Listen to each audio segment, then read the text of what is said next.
एक बार देख के बताओ, ये आदमी खतरनाक कोई है क्या? एकदम सिंपल सा दिखने वाला ये इंसान जब सिर्फ 16 सेकंड में 5 लोगों को मारकर धूल चटा सकता है, तब तो तुम भी सोचने लगोगे कि कहानी असल में क्या है, ये आखिर है कौन और क्यों इतना खतरनाक होने के बाद भी खुद को सबसे छुपा कर रखता है। यही देखेंगे आज की इस मूवी की कहानी में। तो जल्दी से एक लाइक ठोक दो और रेडी हो जाओ इस धमाकेदार मूवी को देखने के लिए। कहानी की शुरुआत में हम इस मूवी के मेन कैरेक्टर रॉबर्ट से मिलते हैं। दिखने में तो वो बिल्कुल आम इंसान जैसा है, लेकिन उसके अंदर एक अजीब सी आदत है, हर चीज में बेहद डिसिप्लिन। घड़ी की सुई की तरह टाइम पे चलता है वो, चाहे दुनिया इधर उधर हो जाए, लेकिन उसका टाइम कभी नहीं बदलता। वो एक शॉपिंग मार्केट में काम करता है और अपने कॉलीग्स के बीच सबके पसंद का आदमी है। रॉबर्ट का हर रात एक स्पेशल रूटीन होता है। वो घर से एक टी बैग टिश्यू में लपेटकर पास वाले रेस्टोरेंट में जाता है। वहाँ वो रोज किताब पढ़ता है और चाय पीता है। उसी जगह उसकी रोज मुलाकात होती है एक लड़की से जिसका नाम है एलिना। पेशे से वो एक नाइट प्रोस्टिट्यूट है। ज्यादा बातें नहीं होती उनके बीच, लेकिन आज एलिना ने उससे पूछा, तुम्हारी किताब पढ़ाई कहाँ तक पहुंची? रॉबर्ट ने कहा, बस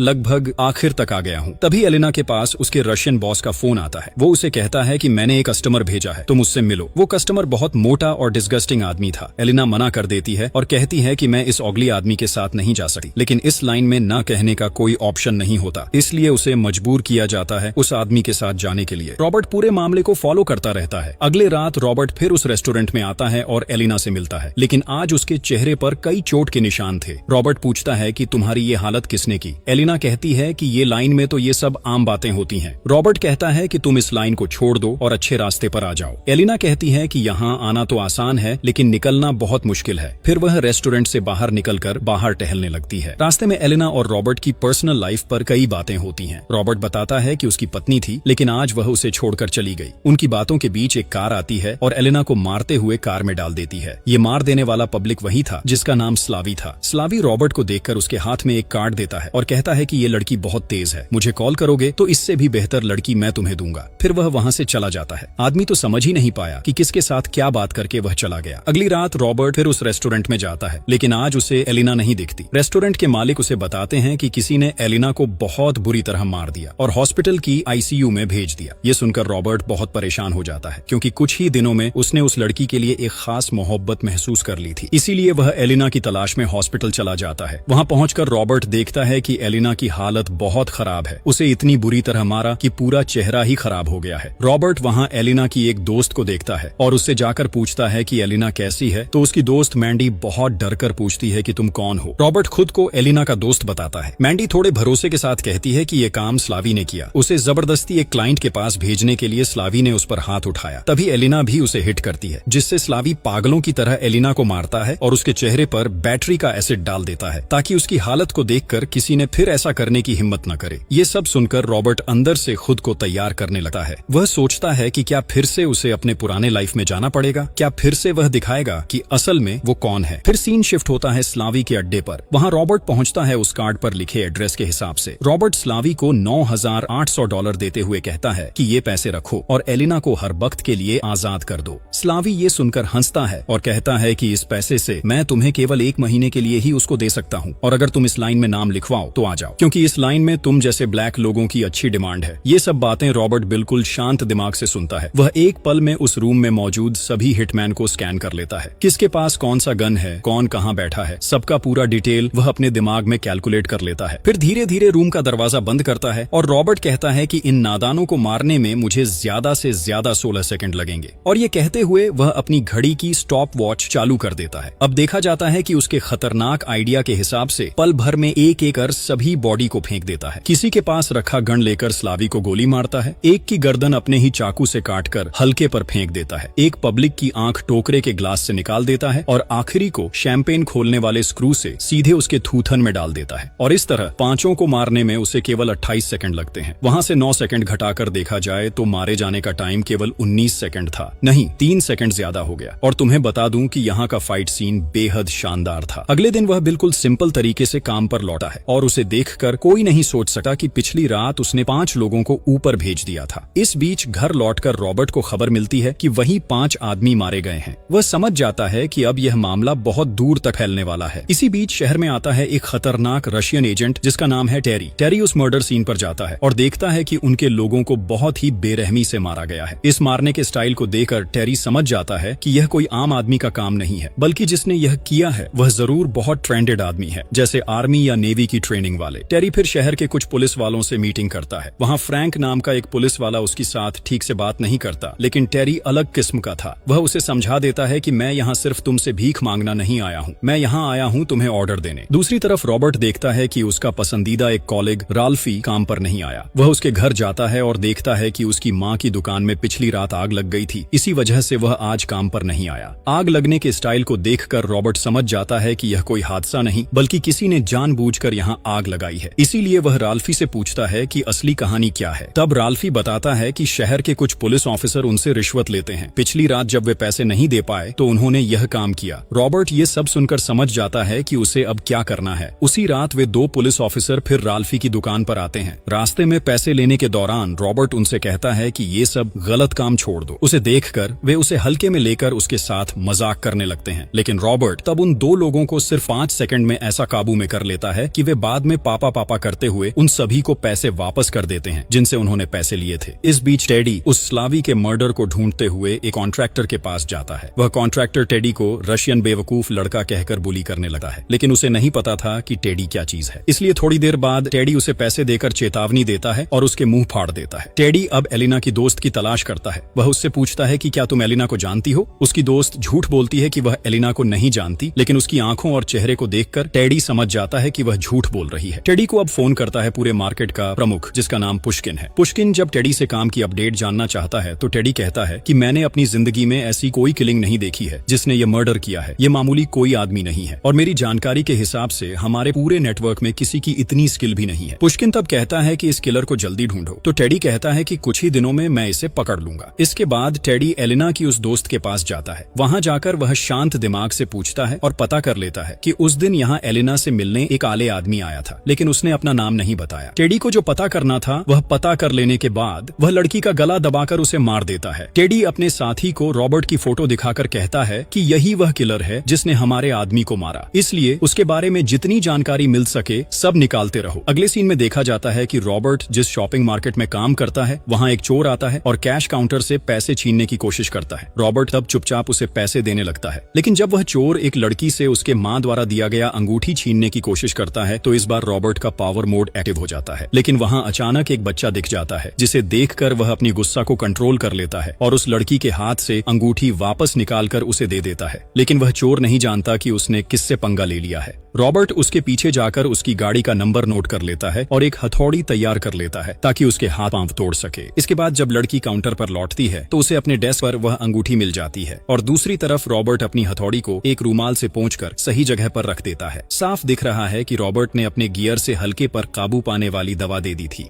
अगले सीन में टेडी रॉबर्ट के घर पहुंचता है। वहां वह खुद को डिटेक्टिव बताकर रॉबर्ट से शांत दिमाग से बातें करने लगा है। रॉबर्ट की आंखों को देखकर टेडी को समझने में देर नहीं लगती कि यही वह आदमी है जिसने सभी को एक साथ मारा था और रॉबर्ट भी समझ जाता है कि वह कोई एजेंट या पुलिस ऑफिसर नहीं है। इसलिए वह सीधे सवाल करता है, मुझे तुम कैसे पकड़ लिया? मैंने कहीं कोई फुटप्रिंट नहीं छोड़ी। टेडी तब बताता है कि लोगों को ढूंढना हमारा काम है। रॉबर्ट तब कहता है, यही तो मैं जानने आया हूँ कि आखिर यह आदमी कौन है। टेडी तब कुछ कहे बिना वहां से चला जाता है। नीचे जाकर कार में बैठते समय वह कहता है कि अब तक जो हमने इस आदमी के बारे में जाना वह सब गलत था। यह कोई मामूली आदमी नहीं है। इसलिए वह पूरी टीम को उस आदमी की तलाश करने के लिए भेज देता है। अपनी पूरी इन्फॉर्मेशन लेकर वह कहता है कि इस आदमी का कोई क्राइम रिपोर्ट नहीं है। वह ठीक से टैक्स भरता है, अच्छी नौकरी करता है और बिल्कुल सिंपल जिंदगी जीता है। टेडी कहता है कि सब कुछ इतनी परफेक्ट तरीके से प्लान किया गया है कि यह आदमी जरूर किसी मिलिट्री में रहा होगा और अगर ऐसा नहीं होता तो इतनी ठीक से अपनी पूरी इन्फॉर्मेशन छुपाना इम्पॉसिबल है। इस बीच रॉबर्ट अपने घर के डिफरेंट जगहों पर कैमरे लगाना शुरू करता है। साथ ही वह वहां कुछ ऐसे एविडेंस रखता है ताकि अगर कोई भी इस कमरे में आए तो कोई इन्फॉर्मेशन बाहर ना निकाल सके। असल में रॉबर्ट ऐसा आदमी था जिसका पुराने रिकॉर्ड्स की कोई इन्फॉर्मेशन पूरी दुनिया में मौजूद नहीं थी। इसके बाद टेडी एक आदमी भेजता है रॉबर्ट के उस रेस्टोरेंट में जहां वह रोज जाता है, क्योंकि उन्हें अपनी आंखों से यह प्रूफ चाहिए था कि क्या यह वही खतरनाक किलर है या नहीं। वह हिटमैन तब खुद को पावर लाइनमैन बताकर कुछ ऑर्डर करता है, लेकिन रॉबर्ट आसानी से समझ जाता है और कहता है कि अगर तुम सच में पावर लाइन ठीक करने वाला आदमी होते तो यह काम तुम्हारे हाथ में पड़ा होता। असल में तुम यहाँ मेरे लिए ही आए हो ना। बेचारी पकड़ में आ गया। जैसे ही वह गोली उठाता है, रॉबर्ट अपनी मशहूर घड़ी की स्टॉप वॉच चालू कर देता है और उसे एक बार स्कैन करता है। बस जो होना था वही हुआ। कुछ ही सेकंड में रॉबर्ट अपनी हाथ में रखी किताब से जगह जगह सही निशाने लगाकर उसे मार देता है और बेचारी लाल पानी मुंह से बहाते हुए गिर जाता है। इसी बीच टेडी भी यह सब अपने लोगों के साथ देख रहा था, लेकिन असली सीन देखने से पहले ही वहां एक कार आकर उन्हें यह शानदार नजारा देखने से रोक देती है। रॉबर्ट चुपचाप फुटी को मार देता है और होटल की पावर लाइन काट देता है। फिर वह रेस्टोरेंट से बाहर निकलकर अपने फोन से टेडी की कुछ पिक्चर खींचता है और वहां से निकल जाता है। इसके बाद टेडी अपने साथियों के साथ रॉबर्ट का पीछा करते हुए उसके घर पहुंचता है। रॉबर्ट होशियार रहते हुए वहां से निकल जाता है, लेकिन वह दूसरे बिल्डिंग में जाकर अपने सेट किए कैमरे से सभी को एक बार अच्छे से देख लेता है। अगले दिन सुबह रॉबर्ट एक पुराने दोस्त से मिलने उसके घर जाता है और यहीं हम रॉबर्ट की असली पहचान समझ पाते हैं। असल में रॉबर्ट एक सीक्रेट एजेंट था। अब सीक्रेट एजेंट्स का काम था कि मिशन खत्म होने के बाद अपने सभी पहचान या डेटा को पूरी दुनिया से गायब कर दें। रॉबर्ट भी ठीक ऐसे ही एक मिशन के बाद अपनी पहचान हमेशा के लिए मिटाने के लिए एक फेक कार ब्लास्ट कर देता है और सबके सामने खुद को मृत साबित कर देता है, ताकि उसके नाम का कोई डेटा किसी पुलिस या माफियाओं के पास न रहे। ये सब करने में उसके दो दोस्तों की मदद होती है और सिर्फ वही लोग जानते हैं कि रॉबर्ट अभी भी जिंदा है। यहाँ रॉबर्ट टेडी की पिक्चर अपने दोस्त सुजान को दिखाता है। अगले दिन सुजान उसे टेडी के बारे में पूरी जानकारी देता है। सुजान बताता है कि टेडी एक खतरनाक रशियन सोल्जर है जो माफिया सिर पुश्किन का दाहिना हाथ है। पुश्किन रूस में बैठा हुआ पूरे अमेरिका में अपना जुआ, शराब और इंसानों का कारोबार करता है। उसकी पॉलिटिकल पावर इतनी ऊपर है कि कोई भी उसकी तरफ उंगली तक नहीं उठा सकता। सुजान उससे कहता है कि तुम एक बहुत बड़े जाल में फंस गए हो, मैं चाहूंगा कि तुम इन सब से दूर रहो। इसके बाद रॉबर्ट सुजान से विदा लेता है। सुजान के पति तब सवाल करते हैं कि जो हेल्प के लिए आया था क्या हम वो कर पाए। सुजान तब कहता है कि रॉबर्ट यहाँ हेल्प के लिए नहीं आया, वह आया था इस गैंग को खत्म करने की परमिशन लेने। परमिशन तो मिल गई, अब शुरू होता है गैंग को खत्म करना। इसलिए रॉबर्ट का पहला कदम था अपने देश के पालतू कुत्तों को थोड़ा सुलझाना। इसके लिए वह उस पुलिस ऑफिसर फ्रैंक के पास जाता है। वहाँ उसे एक गाड़ी में बिठाकर गाड़ी स्टार्ट कर देता है, लेकिन गाड़ी के गैस पाइप को वह गाड़ी के अंदर फिट कर देता है और रॉबर्ट तब अपनी गाड़ी की सभी खिड़कियां बंद करके उसे एक शानदार गैस थेरेपी देना शुरू कर देता है। गैस थेरेपी सहन नहीं कर पाने के कारण फ्रैंक तब रॉबर्ट की सभी बातें मान लेता है और वे इस रशियन ग्रुप की एक इलीगल फैक्ट्री में रेड डालने के लिए जाते हैं। वहां जाकर रॉबर्ट का दिमाग तो बिल्कुल हिल जाता है। यह इतनी बड़ी गैंग थी कि सिर्फ डॉलर गिनने के लिए ही वहां 20 से ज्यादा स्टाफ काम कर रहे थे। वहां रॉबर्ट खुद को पुश्किन का आदमी बताता है, लेकिन जैसे ही गैंग के एक सदस्य को पता चलता है कि वह झूठ बोल रहा है, वह रॉबर्ट की तरफ बंदूक उठाता है और यहीं रॉबर्ट अपनी खतरनाक स्किल दिखाते हुए सिर्फ आधे सेकंड में उसका बंदूक छीन लेता है और उसे ही होस्टेज बना देता है। इसके बाद रॉबर्ट उसकी असली मशीन में बंदूक लगाकर कहता है कि सबको चुपचाप बंदूक नीचे रख देने के लिए बोलो, नहीं तो तुम्हारी मशीन हमेशा के लिए बेकार हो जाएगी। इतनी खतरनाक धमकी खाने के बाद भी क्या तुम पंगा लोगे? इसके बाद वे सब सरेंडर कर देते हैं। रॉबर्ट तब सभी स्टाफ को बंडल बंडल डॉलर देकर विदा करता है और 911 को कॉल करके इस फैक्ट्री के बारे में बता देता है। इसके बाद रॉबर्ट फ्रैंक से इंफॉर्मेशन लेता है कि इस नेटवर्क का सारा डेटा कहाँ रखा हुआ है। फ्रैंक तब उसे एक लॉकर का पता देता है। रॉबर्ट वहां जाकर कई डॉक्यूमेंट्स और एक पेन ड्राइव पाता है। उस पेन ड्राइव में सभी ट्रांजैक्शन और माफियाओं की इंफॉर्मेशन मौजूद थी। रॉबर्ट तब सारे डेटा FBI को मेल कर देता है। पुलिस जब उस फैक्ट्री में आती है और जो देखती है उसके होश उड़ जाते हैं। वे देखते हैं कि एक पूरे कमरे में डॉलर सजे हुए हैं और सभी बदमाशों को रॉबर्ट ने वहां हाथ पैर बांध कर रख दिया था। इसके बाद हम फिर से टेडी को एक बड़े डॉन के साथ देखते हैं। वह डॉन तब टेडी को हौसला देता है और कहता है कि इस आदमी को पकड़ने के लिए मेरे चंगड़े लोग ही काफी हैं। जब वह थोड़ी देर के लिए वॉशरूम जाता है तब रॉबर्ट आकर उस डॉन की आंखों में लगे सैंग्लास को तोड़कर टेबल पर रख देता है और कहता है कि तुम्हारे डॉन को मैंने ऊपर भेज दिया है और यहाँ से वह कभी वापस नहीं आ सकता। मतलब समझ रहे हो? ज्यादा साहस दिखाने के लिए डॉन के साथ रॉबर्ट ने क्या किया। टेडी को रॉबर्ट कहता है कि अब तुम्हारे बॉस पुश्किन को आज रात के अंदर ही उसके सारे गलत काम बंद करने को बोलो और यह तुम्हारे लिए मेरी तरफ से आखिरी ऑफर है। ये कहते हुए वह अपने पेपर्स पर एक मोबाइल नंबर लिख देता है और कहता है कि मेरी जिंदगी में मैंने बहुत बुरे काम किए हैं और इसके लिए मैं पछताता हूँ। मुझे फिर से उस लाइन में जाने के लिए मजबूर मत करो। यहाँ रॉबर्ट का एटीट्यूड देखने लायक था। इसी बीच रॉबर्ट को एक लीड मिलती है कि इन माफियाओं का एक बड़ा तेल का कारोबार है, इसलिए वह वहां जाकर उनका पूरा नेटवर्क तबाह कर देता है। ये सब देखकर पुश्किन का दिमाग बिल्कुल हिल जाता है। वह टेडी को फोन करता है और कहता है कि लोगों की डेड बॉडी मैं चाहता हूँ। टेडी तब रूस के सबसे टफ 3 हिटमैन को बुलाकर लाता है। टेडी राल्फी के साथ रॉबर्ट की एक फोटो देखकर समझ जाता है कि रॉबर्ट के करीब के लोग शायद यही हैं। इसीलिए टेडी फिर उस शॉपिंग मार्ट में सभी को होस्टेज बना देता है और रॉबर्ट को फोन करके कहता है कि 30 मिनट के अंदर नहीं आया तो सभी को मार देंगे। रॉबर्ट के पास कोई ऑप्शन न होने के वजह वह उस शॉपिंग मार्ट की ओर निकल पड़ता है। रास्ते में उसकी बस आते देख टेडी कहता है कि जैसे ही नजर पड़ेगी सबको गोली मार देगा, लेकिन बस के अंदर रॉबर्ट नहीं होता। वह दूसरी सड़क से उस शॉपिंग मार्ट में घुस जाता है और स्टोर की सारी लाइट और फैन ऑफ कर देता है और साथ ही एक शानदार म्यूजिक चालू कर देता है। यह देखकर गनमैन राल्फी को लेकर जाता है ताकि उसे बंद किया जा सके और वहीं रॉबर्ट अपने डबल पंच से उस बदमाश का सिर ठंडा कर देता है। राल्फी रॉबर्ट की इतनी खतरनाक मार देकर पूरी तरह शॉक में पड़ जाता है। इसी बीच उस मारे गए बदमाश की वॉकी टॉकी लेकर रॉबर्ट एक गनमैन को बुला लेता है। नतीजा, उसे कुछ समझ में आने से पहले ही रॉबर्ट सिला मार देता है। वह तब राल्फी से कहता है कि तुम सबको लेकर यहीं से तुरंत बाहर निकल जाओ, मैं इन्हें संभाल रहा हूँ। ये कहते हुए रॉबर्ट पूरे शॉपिंग मॉल की मेन लाइट्स ऑफ करना शुरू कर देता है और दुकान के सभी दरवाजे बंद कर देता है। अब असली खेल शुरू होगा। रॉबर्ट दुकान में रखे अलग अलग सामानों से अलग अलग तरह के ट्रैप बनाता है और खुद को असासिन की तरह छिपाकर नजरअंदाज करना शुरू कर देता है। उसी खतरनाक लेवल के ट्रैप से रॉबर्ट एक बदमाश को ट्रैप में डालकर लटका देता है और जब दूसरा बदमाश वहां आता है तो एक तेज ब्लेड उसके गले में डालकर उसे डराने की कोशिश करता है, लेकिन टेडी उसको देखते ही खुद की पास रखा M4A1 गन से गोली करने से रॉबर्ट को गोली लग जाती है, लेकिन इससे रॉबर्ट को कोई खास नुकसान नहीं होता। इसके बाद रॉबर्ट एक ड्रिल मशीन से उसके सिर में ड्रिल करके मार देता है। अब वहां मौजूद सबसे ताकतवर हिटमैन को कंट्रोल करने में उसे काफी मुश्किलें आती हैं, क्योंकि वह रॉबर्ट से 2 गुना बड़ा था, लेकिन अपनी शानदार स्किल के दम पर अंततः रॉबर्ट उसे भी मारने में सफल हो जाता है। लेकिन तब तक रॉबर्ट बहुत ज्यादा घायल हो जाता है और उसी समय राल्फी वहां पहुंचता है और कहता है कि आपने कहा था कि सबको लेकर बाहर निकलो, इसलिए मैं आपको अकेला छोड़कर यहाँ से बाहर नहीं निकल सकता। ये कहते हुए घायल रॉबर्ट को राल्फी वहां से बाहर निकालने लगता है, लेकिन जाते समय राल्फी पर एक गनमैन फायर करता है। फिर भी राल्फी बहुत मुश्किल से वहां से निकलने में सफल हो जाता है। रॉबर्ट तब कुछ गैस सिलेंडर एक माइक्रोवेव में रखकर सिग्नल देता है कि आखिरी हिटमैन आए। जैसे ही वह वहां आता है, पूरे गैस सिलेंडर में धमाका कर रॉबर्ट उसे वहीं मार देता है और अब बाकी रह जाता है असली मैन टेडी। टेडी तब राल्फी के पास आता है उसे गोली मारने के लिए, लेकिन ठीक उसी समय रॉबर्ट दुकान के एक पावर टूल गन से टेडी के हाथ पांव में हमला करके उसे अक्षम बना देता है और फिर एक क्लोज हेडशॉट से टेडी का काम तमाम कर देता है। इसके बाद मूवी का सीन चलता है 3 दिन बाद मॉस्को, रूस में। वहां देखा जाता है कि माफियाओं का बॉस पुष्किन बस नहाकर लौट रहा है, लेकिन इतनी सिक्योरिटी के बावजूद रॉबर्ट वहां मौजूद है। रॉबर्ट को देखकर पुष्किन कहता है, तुम क्या यहाँ मुझे मारने आए हो? मुझे मारकर तुम्हें क्या फायदा होगा? रॉबर्ट तब कहता है कि तुम्हें मारने से मुझे शांति मिलेगी। पुष्किन तब कहता है कि असल में शांति की कीमत बहुत ज्यादा है, फिर भी तुम एक प्राइस बताओ, देखते हैं मैं तुम्हें दे सकता हूँ या नहीं। लेकिन बात खत्म होने से पहले रॉबर्ट वहां की लाइट ऑफ कर देता है और गायब हो जाता है। पुष्किन तब देखता है कि उसके बेसिन पर पानी का नल खुला है और जब वह पानी का नल बंद करने जाता है तो रॉबर्ट की सेट की हुई इलेक्ट्रिक तार से उसका हाथ लग जाता है और पुष्किन जिंदगी की आखिरी बार बिजली का झटका खा जाता है। अगले सीन में देखा जाता है कि रॉबर्ट उस बिल्डिंग से नीचे उतर रहा है और उसके आसपास सभी बॉडीगार्ड्स की लाशें पड़ी हैं। समझ ही सकते हो, उसने अकेले पूरे सिक्योरिटी मैन को मारकर फिर पुष्किन के पास गया। भाई ये सीन देखकर मैं खुद भी बहुत हैरान रह गया। आखिरकार रॉबर्ट के मिशन का अंत हो गया, इसलिए वह बस्टन वापस जाकर पहले की तरह नॉर्मल जिंदगी जीने लगता है। वहीं अब उसकी मुलाकात एलिना से होती है। एलिना अब बताती है कि वह पूरी तरह से एक अच्छी जिंदगी जी रही है। अब वह किताब पढ़ती है, नौकरी करती है। ये सब देखकर रॉबर्ट बहुत खुश हो जाता है। रॉबर्ट को एलिना अपनी जिंदगी बदलने के लिए थैंक्स बोलते हैं। वहीं आखिरी सीन में देखा जाता है कि रॉबर्ट एक किताब पढ़ रहा है जिसका नाम है द इनविजिबल मैन। साथ ही वह अपनी पहचान को फिर से नए सिरे से सजाने के लिए एक नई नौकरी ढूंढ रहा है और यहीं पर मूवी खत्म हो जाती है।